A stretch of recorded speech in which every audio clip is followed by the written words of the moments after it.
Lauknya tetap ikan teri. Izinkan saya ucapkan salam sekaligus memperkenalkan diri. Assalamualaikum warahmatullahi wabarakatuh. Hai, perkenalkan nama saya Cahya Wahyu Pratiwi. Saya berasal dari SMP Negeri 25 Oku. Saya sekarang duduk di bangku kelas 8. SMP Negeri 25 Oku terletak di Desa Lubuk Banjar, Kecamatan Lubuk Raja, Kabupaten Ogan Komering Ulu, Provinsi Sumatera Selatan. Saya sangat senang sekolah di SMP Negeri 25 Oku karena guru-gurunya sangat baik dan ramah. Sekolahnya juga sangat seru dan nyaman. Di sini saya akan mendongeng dengan tema umum, membangun karakter dengan mendongeng, dengan tema khusus belajar dari kearifan lokal. Si pahit lidah. Dahulu di Sumatera Selatan, tepatnya di Desa Semidang, ada sebuah kerajaan besar. Di kerajaan itu hiduplah seorang pangeran yang bernama Serunting. Serunting memiliki sifat iri hati terhadap apa yang dimiliki orang lain. Pangeran Serunting telah memiliki istri. Istrinya memiliki seorang adik yang bernama Arya Tebing. Serunting dan Arya Tebing masing-masing memiliki ladang. Letak ladang mereka bersebelahan yang hanya dipisahkan pepohonan. Dan di bawah pepohonan itu tumbuh tanaman cendawan. Namun, cendawan yang tumbuh itu menghasilkan hal yang jauh berbeda. Cendawan yang menghadap ke arah ladang milik Arya Tebing tumbuh menjadi logam emas, sedangkan cendawan yang menghadap ke arah ladang milik Serunting tumbuh tanaman parasit yang tidak berguna. Mengetahui hal itu, Serunting menjadi iri hati kepada Arya Tebing. Ia setiap hari selalu berburuk sangka kepada adiknya itu. Keesokan harinya, ia menghampiri Arya Tebing untuk mengajaknya berduel. Hai Arya Tebing, kau telah berbuat curang kepadaku. Aku menantangmu untuk berduel, ucap Serunting dengan amarahnya. Tetapi aku tidak pernah berbuat curang, Serunting, sahut Arya Tebing. Serunting tetap tidak memperdulikannya. Ia tetap menantangnya untuk berduel. Arya Tebing pun kebingungan. Ia tahu bahwa kakak iparnya adalah orang yang sakti. Setelah lama Arya Tebing berpikir, akhirnya ia mendapatkan ide. Ia kemudian menceritakan kejadian itu dan membujuk kakak kandungnya yang tak lain adalah istri dari Serunting untuk memberitahukan rahasia kelemahan suaminya itu. Kak, beritahukanlah aku tentang kelemahan suamimu. Aku dalam keadaan terdesak. Jika aku kalah, maka aku akan terbunuh. Maaf adikku, aku tak bisa membantumu. Aku tak mau mengkhianati suamiku. Percayalah kak, ini demi adikmu. Jika aku mengetahui kelemahannya, aku tak akan membunuhnya. Akhirnya istri Serunting pun iba yang terus melihat adiknya yang memohon itu. Ia kemudian memberitahukan kelemahan suaminya itu.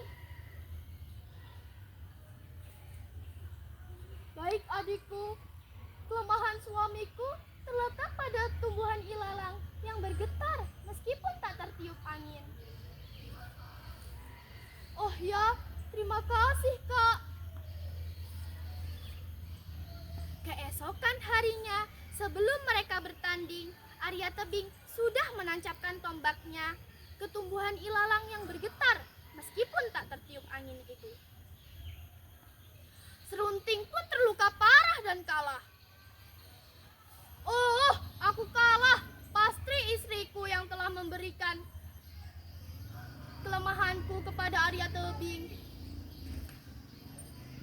Serunting merasa dihianati. Ia lalu pergi bertapa di Gunung Siguntang. Saat sedang bertapa, ia mendengar suara Hyang Mahameru. "Wahai Serunting, aku akan memberikanmu kekuatan gaib. Apakah kau mau?" "Ya, aku mau, wahai Hyang Mahameru. Aku sangat mau kekuatan itu. Tapi ada satu syarat, yaitu kau harus bertapa di bawah pohon bambu. Setelah daun-daun dari pohon itu menutupimu, maka kamu berhasil mendapatkan kekuatan itu." "Baiklah, wahai Hyang Mahameru, apapun akan kulakukan. Tetapi aku harus mendapatkan kekuatan itu." 2 tahun pun berlalu.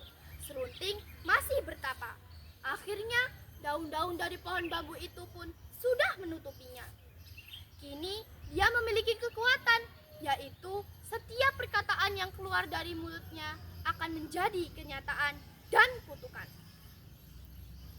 Pada suatu hari, ia ingin pergi ke kampung halamannya di Semidang. Saat di perjalanannya, ia mengutuk semua pohon-pohon tebu menjadi batu. "Hai pohon tebu, jadilah batu," ucapnya dengan lantang. Lalu dan dalam sekejap, pohon-pohon itu pun menjadi batu. Lalu di sepanjang tepi sungai Jambi, ia pun mulai mengutuk orang-orang yang ia jumpai menjadi batu. Lama-kelamaan, Serunting menjadi orang yang angkuh dan sombong. Akhirnya, orang-orang menjulukinya dengan nama si Pahit Lidah. Namun, saat ia tiba di bukit yang gundul, ia mulai menyadari kesalahannya.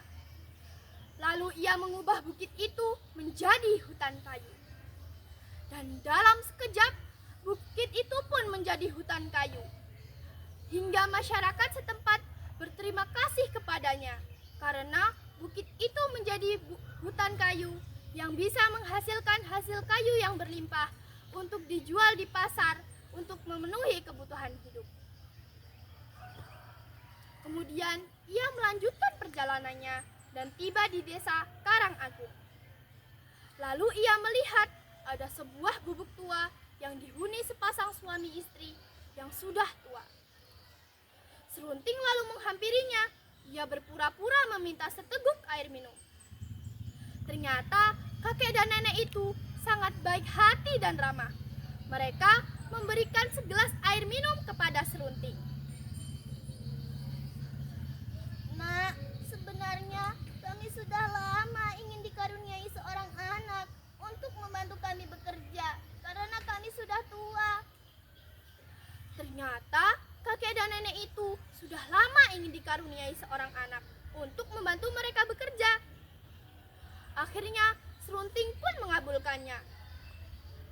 Ketika ia melihat rambut nenek yang rontok dan menempel pada baju sang nenek, ia lalu mengambilnya dan mengubahnya menjadi seorang bayi. Kakek dan nenek itu pun sangat bahagia. Lalu ia berterima kasih kepada Serunting. Serunting ikut bahagia karena bisa membantu orang lain. Sesampainya di di kampung halamannya, Serunting rasa dendamnya pun mulai menghilang pada adik iparnya itu, seiring dengan perbuatan baiknya selama di perjalanan. Ia lalu meminta maaf kepada adik iparnya itu dan juga pada istri tercintanya. Itulah dongeng Cahya yang bisa saya sampaikan.